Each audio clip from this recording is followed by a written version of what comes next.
Hello students, today we are going to read poem The True Beauty, composed by Thomas Carey. बच्चों, poem के विषय पढ़ने से पहले हम इनके पोइट के विषय में अबाउट द पोइट के विषय में थोड़ा सा जान लेते हैं। इनका जो जीवन काल है टॉमस कैरी का, वो 1598 टू 1639 1598 से 1639 तक है। ये जो पोइट हैं इंग्लैंड के राजा चार्ल्स फर्स्ट के पसंदीदा कवि थे। वह कैवेलियर कवियों के रूप में जाने जाने वाले लेखकों के समूह, यानी जो कैवेलियर कवि के रूप में जाने जाते थे, ऐसे लेखकों के समूह से संबंधित थे। वह अपने गीतों के लिए जाने जाते हैं। उनकी कविताएं आसान और सुशोभित हैं। उनका पसंदीदा विषय प्रेम और सम्मान है। उनकी कविताएं अत्यधिक संगीतमय हैं और ये जो पोइट हैं वो उपमा अलंकार और रूपक अलंकार यानी कि सिमिली और मेटाफर के बहुत ज्यादा शौकीन हैं। अब हम थोड़ा सा पोइम के विषय में देखते हैं बच्चों।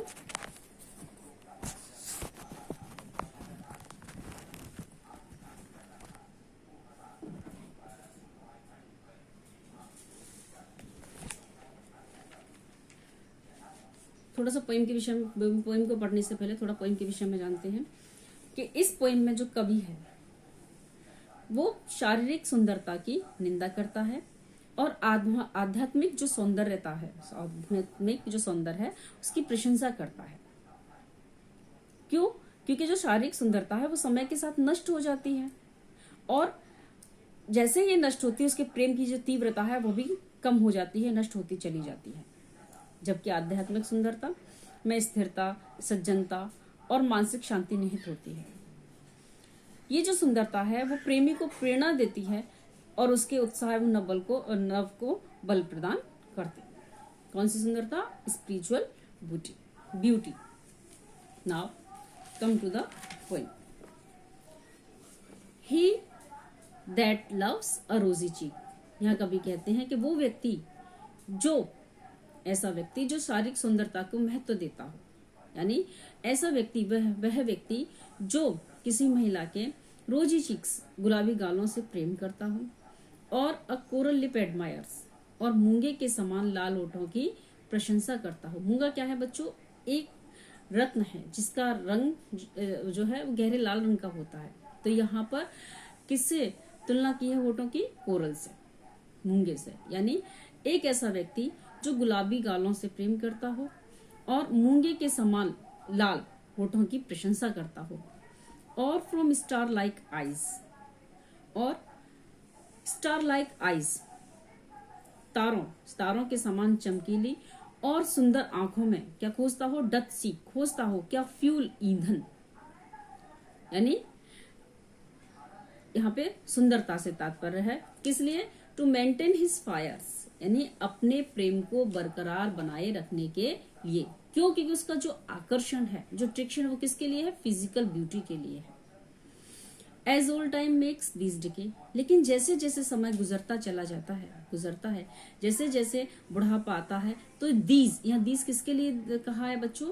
इस सारी सौंदर्यता के लिए। जैसे रोजी cheeks, coral lips, star like eyes, जैसे जैसे बुढ़ापा आता है, ये जो सुंदरता है, जो फिजिकल ब्यूटी है वो क्या हो जाती है? डिके, खत्म हो जाती है, नष्ट होती चली जाती है। So his flames must waste away, और जैसे ही ये फिजिकल ब्यूटी, शारीरिक सुंदरता खत्म होती है, उसके साथ ही उस प्रेमी का प्रेम भी क्या हो जाता है? वेस्ट अवे, कम हो जाता है, नष्ट होता चला जाता है।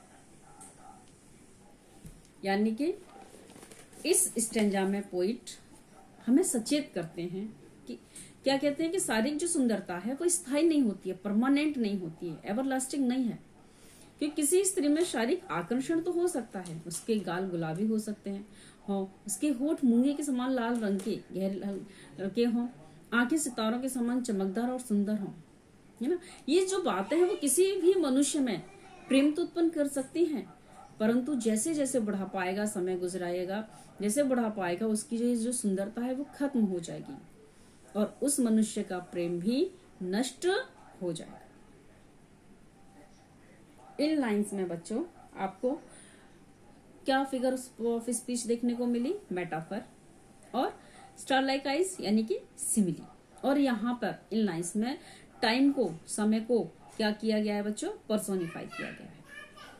ठीक, now second stanza. But a smooth and steadfast mind, gentle thoughts and calm desires, hearts with equal love combined, kindle never dying fires, where these are not, I despise lovely cheeks or coral lips or eyes।